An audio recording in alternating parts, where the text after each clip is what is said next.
All right. So, hey, everybody, this is Rebecca and me, Tessa. We did our project on how pollution and microplastics affect pregnancy and child health outcomes. And so this is just our introduction slide. All right.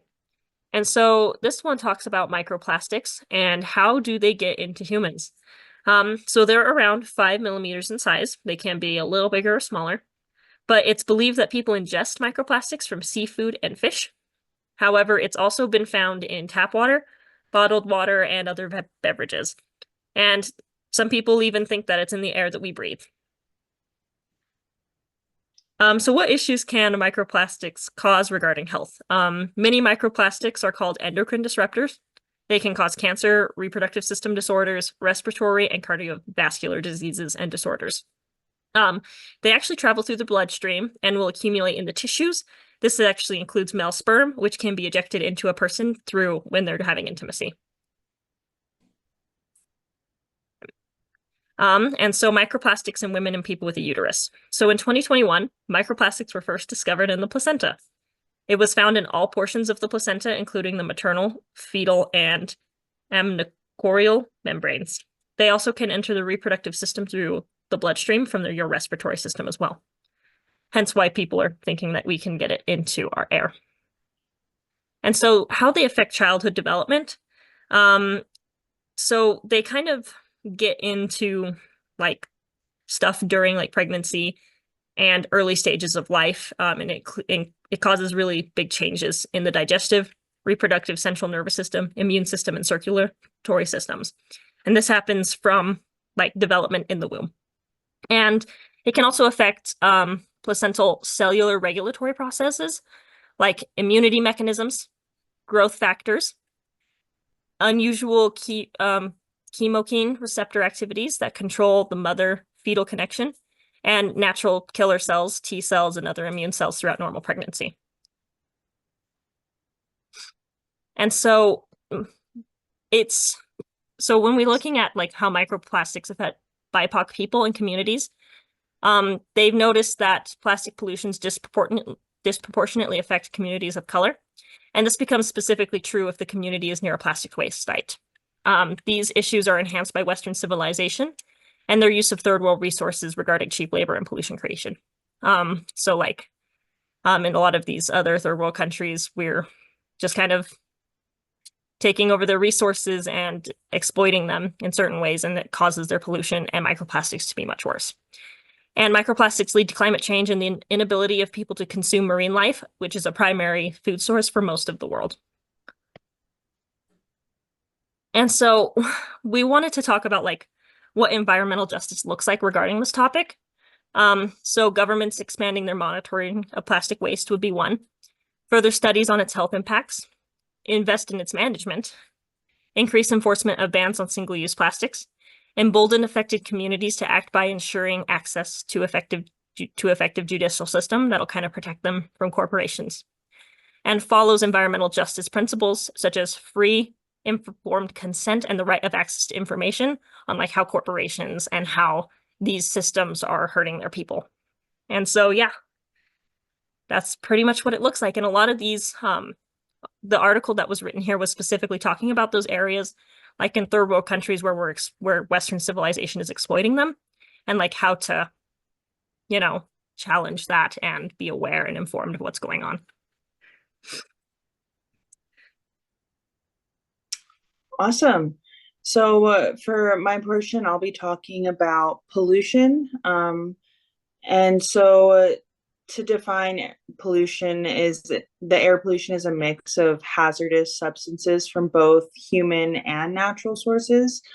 So human-made sources include like vehicle emission, fuel oils, natural gas to heat homes, byproducts of manufacturing and power generation. So specifically coal-fueled power plants and fumes from chemical production. And then there's natural sources, which releases hazardous substances into the air, like smoke from wildfires, ash and gases from volcanic eruptions, and gases like methane, which are emitted from decomposing organic matter in soils. And then there's two types of those air pollution. So there's ambient, which is outdoor, and household, which is indoor. Ambient air pollution is a major environmental health problem affecting everyone in low, middle, and high income countries, as it sources the combustion of fossil fuel.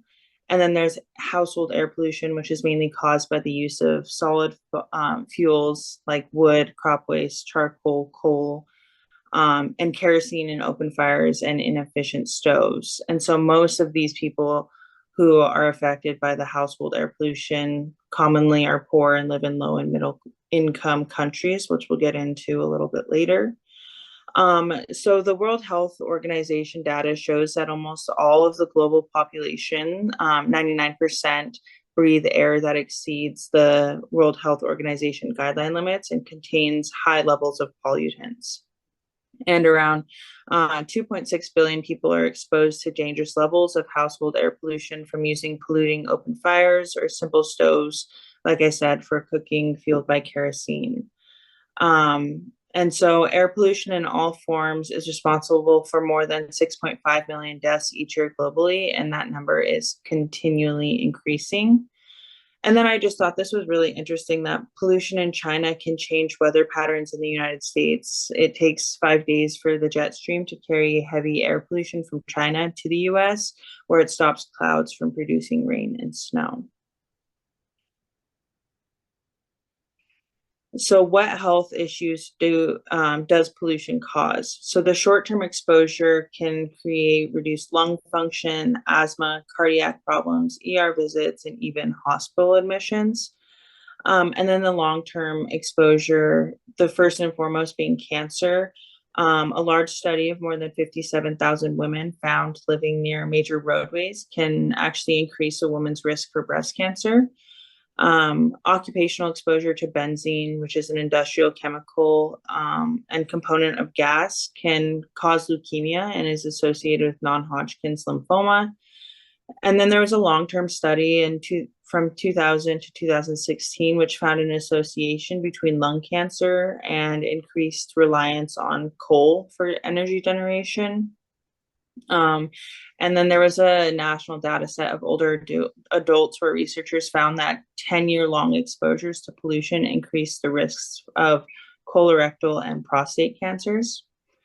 And then for some older Americans, exposure to vehicle emissions can result in lowered levels of high density lipoprotein, which is called good cholesterol, and can actually increase the risk for cardiovascular disease. And according to the National Toxicology Program, vehicle emission exposure also increases a pregnant woman's risk for dangerous changes in blood pressure, which is the leading cause to preterm birth, low birth weight, and maternal and fetal illness and death. And then respiratory disease, which air pollution can affect lung development and the development of emphysema, asthma, and other respiratory diseases such as COPD. And it increases asthma and the severity of it. And it's linked to the urbanization and outdoor air pollution. And so children living in low income urban areas tend to have more asthma cases than others.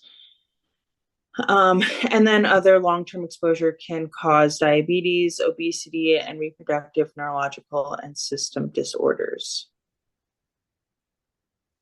So going back to women and reproductive issues due to pollution, prenatal exposure to pollution has some pretty large effects.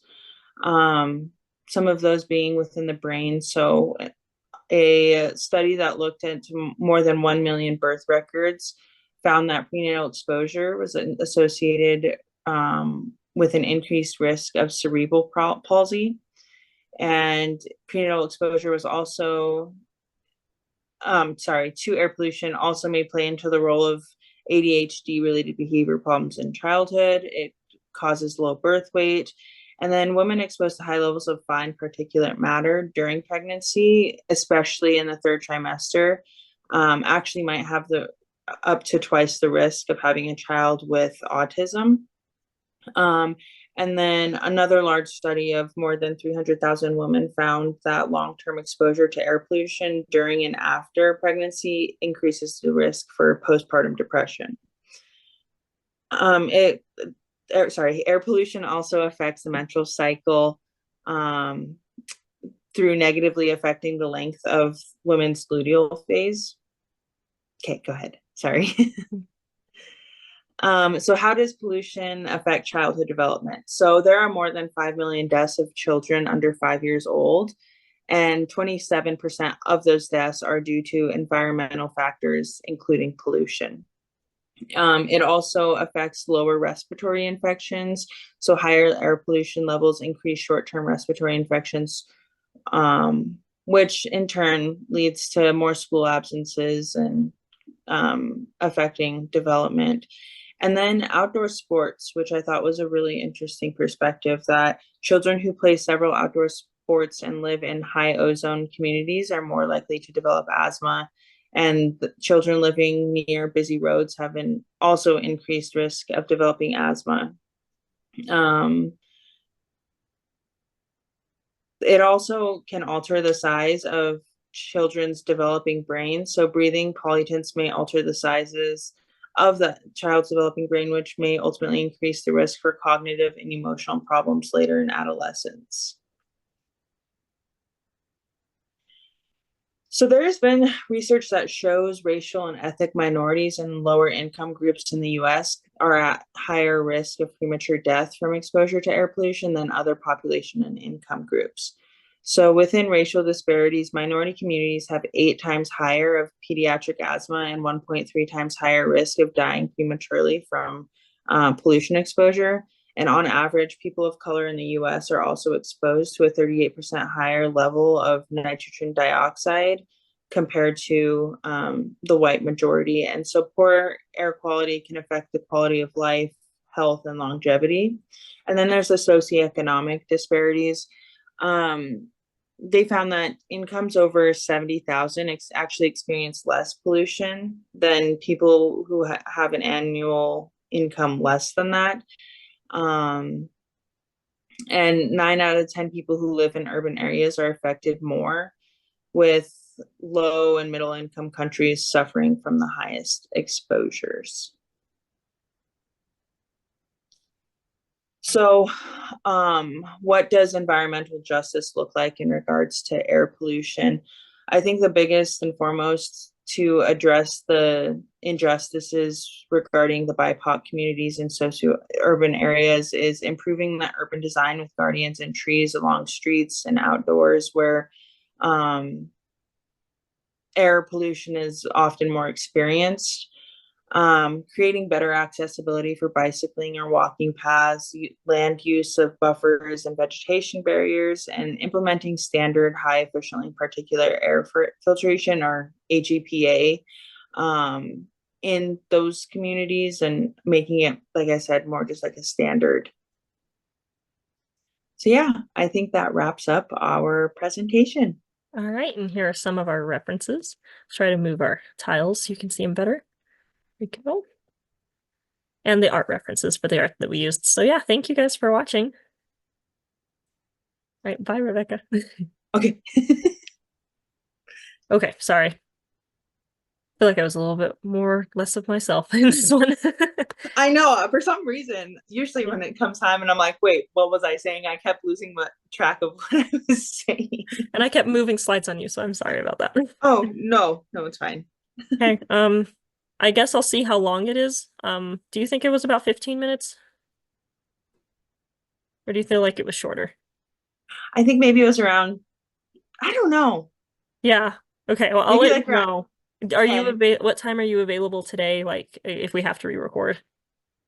I should be home most of the day, honestly. Okay, I'll let you know. Okay. If it's a little short, I can do some things. Like I can try to slow down the speed at which I was talking because I was talking pretty fast. But we'll see what happens. Okay. Okay. I hope it did. Yeah, me too. I'd like to one-shot this. Yeah. All right, thanks. All right. Thanks. Bye. Bye.